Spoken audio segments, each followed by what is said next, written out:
Nós tivemos aí a votação dessa reforma da lei processual italiana, tá certo?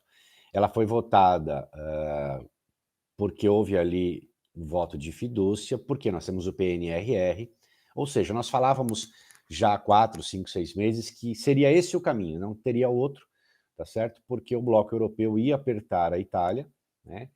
Justamente para passar a cota parte financeira dela, então ele ia apertar a Itália para que a Itália arrumasse, então, todos os problemas que assolam a esfera judicial, tá certo?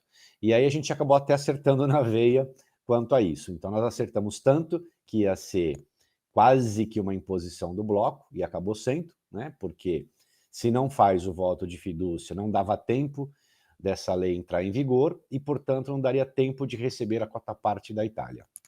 Então foi um jogo de interesse total essa votação súbita, tá certo?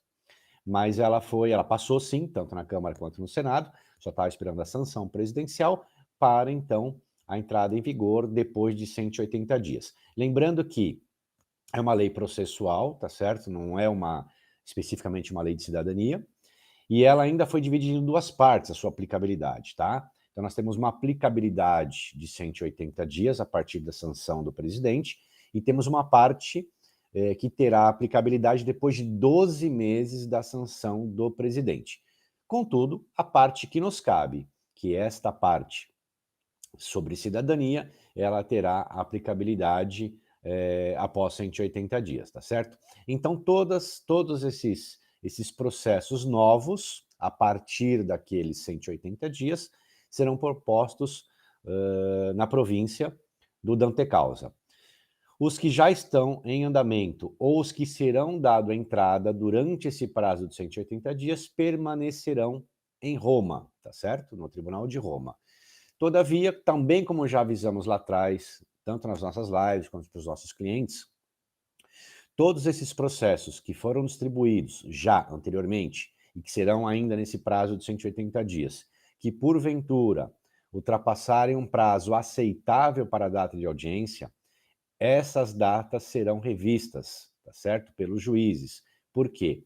Tirarão, então, todos esses processos desse tribunal, tá certo? Então, para o peso, para a torneira imediatamente, e aí, então, se trabalha rapidamente naquilo que tem em mãos e faz, então, como eu posso colocar?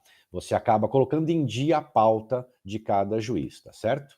Então, para os processos que já existem, eles serão também antecipados aí. Óbvio que não vai ser todos de uma vez. Cada juiz vai ter o seu tempo. Então, essa semana a gente teve bastante notícia, tá certo? De juiz antecipando já a audiência, sem a parte precisar requerer, tá certo? Ele mesmo está fazendo, porque a pauta dele tá ficando arrumada, tá ficando uma pauta, né, em dia, tá certo? Agora, o que foi legal dentro dessa situação? No caso, a sua primeira parte da pergunta, né? A grande naturalização, ela não foi, desculpem, ela não foi resolvida, tá certo? Expressamente, olha, assim, de hoje em diante, nega-se a grande naturalização ou esquece a grande naturalização. Não tem nada disso escrito. Mas, a partir do momento que o legislador, ele não excluiu, tá certo? Dessa reforma, a possibilidade de se fazer o pedido pela via paterna, tá certo? Ali ele abre para a gente, tá certo? A base e o precedente de que a grande naturalização não foi sequer sopesada pelo legislativo, tá certo? Então, assim, mesmo que não esteja expressamente escrito, né, que a grande naturalização foi afastada, esse agora é um vácuo para que utilizemos, né, que o próprio legislador não contemplou a grande naturalização na alteração legislativa.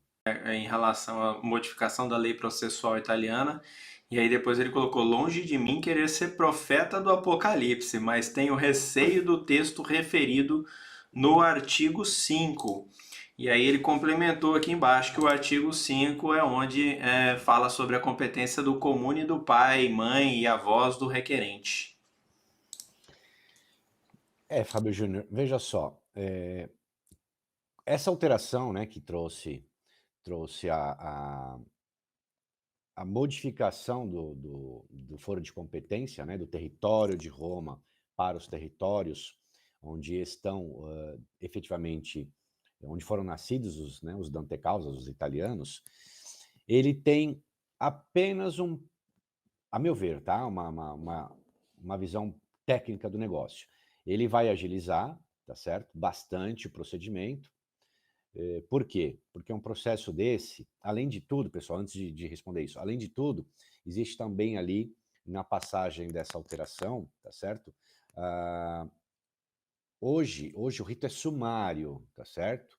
Desse processo de cidadania. Ele passa a ter o caráter sumaríssimo, né?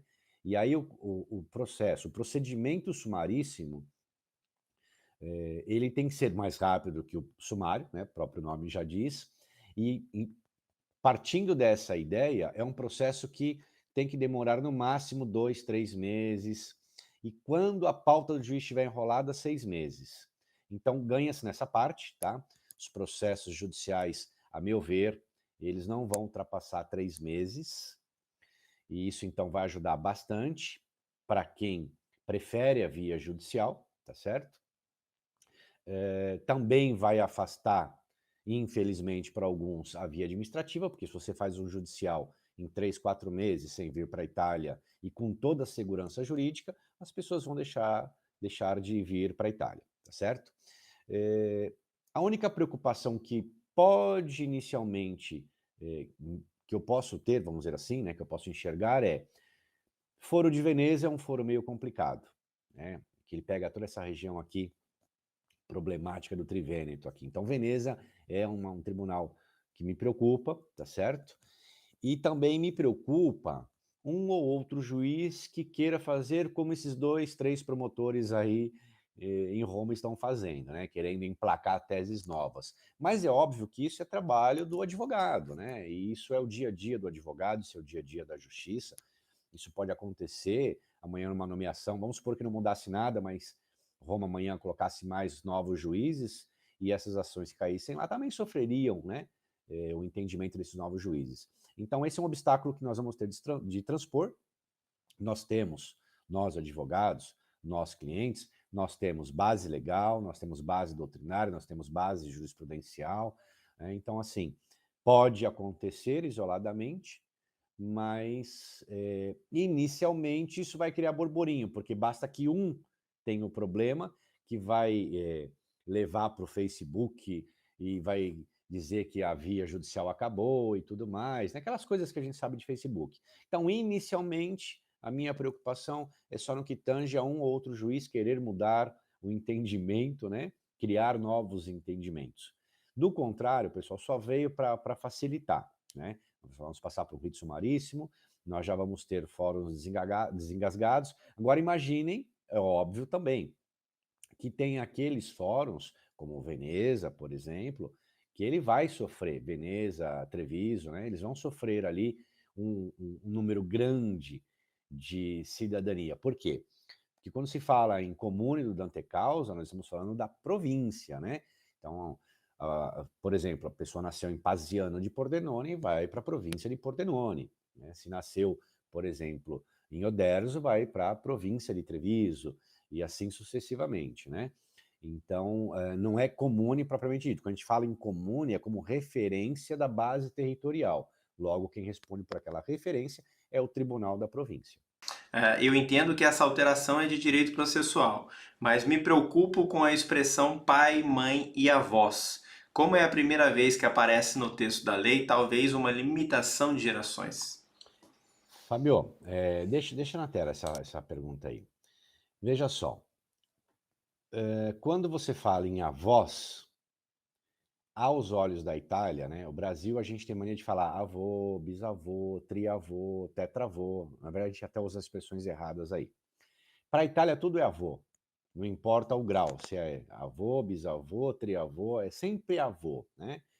Então, está incluído na inteligência italiana, na leitura italiana, avós é 100 gerações, tá certo? Mas Eu vou te falar, já que você nunca viu uma limitação na lei, dá uma olhadinha na Lei 9192 e veja o que está escrito. Filho de italiano é italiano, não é isso? Então ali tem uma limitação. Mas eu não vou falar disso porque isso prejudica a gente. Então fique tranquilo que essa leitura de pai, mãe e avós não pararia só nos avós, não. Aqui na Itália tem essa conotação de ser em gerações aí. Quando você vai falar de um bisavô aqui, você não fala um bisavô, né? Você fala meu avô. Não importa se é de segunda, de terceira ou de quarta geração. Se o rito passará para o sumaríssimo, então a presença do requerente na audiência será exigida? Geraldo, não se preocupe com isso, tá? Já não era exigido. Bom, vamos separar em duas partes, tá? O rito sumário, o rito sumaríssimo italiano, ele não necessita da presença da parte. E com o advento aí, com a chegada da pandemia, iniciou-se um trabalho, tá certo, de audiência através de memórias. E parece-me que isso veio para ficar. Então eu acredito que nem as partes, nem os advogados, desculpem, nem o advogado, nem a avocatura vão comparecer nessas próximas audiências, principalmente porque, às vezes, por exemplo, o meu escritório é em Milão e em Pordenone, são 2 escritórios, tá certo? E eu tenho um processo que eu tenho que ingressar, por exemplo, na Sicília. Eu posso muito bem fazer aqui sem precisar ir lá, tá certo? E apresentar os memoriais, né? Então, eu acredito que essa alteração que nós tivemos no procedimento durante a pandemia, ela veio para ficar, tá? Então, além de não precisar da parte, acredito que manterá desta forma, sem a necessidade também dos advogados.